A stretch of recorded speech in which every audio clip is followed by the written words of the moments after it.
এশার নামাজ এবং ফজরের নামাজ যারা আদায় করে না, রাসূলুল্লাহ সাল্লাল্লাহু আলাইহি ওয়াসাল্লাম তাদেরকে বলছেন মুনাফিক। একেবারে স্পষ্ট বুখারীর হাদিস। ওই অপদার্থ হলো মুনাফিক, যে অপদার্থ এশা এবং ফজরের নামাজ।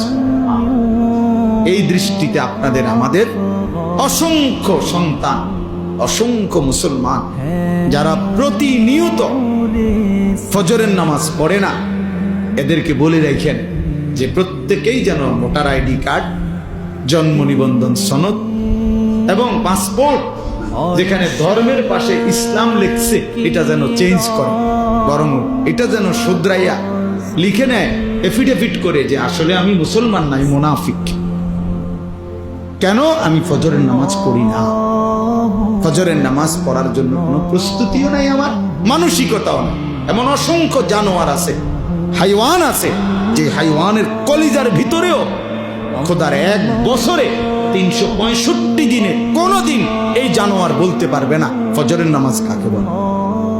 এটা আস্তা জানোয়ার, আস্তা জানোয়ার, এটা পুরাটা জানোয়ার, পুরাটা জানোয়ার। এটা মানুষ নামের পশু ছাড়া আর কিছু।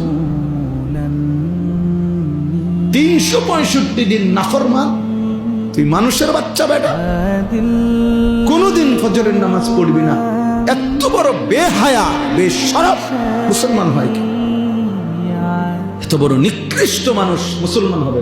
মুনাফিক। আল্লাহ রাসূল বলছে বেটা, নবী বলছে মুনাফিক, নাস্তা মুনাফিক। আর মুনাফিক সমস্ত বেঈমানের মধ্যে সবচেয়ে নিকৃষ্ট হলো কে? যত লোক আল্লাহর নাফরমান তার মধ্যে মুনাফিক হলো সবচেয়ে নিকৃষ্ট।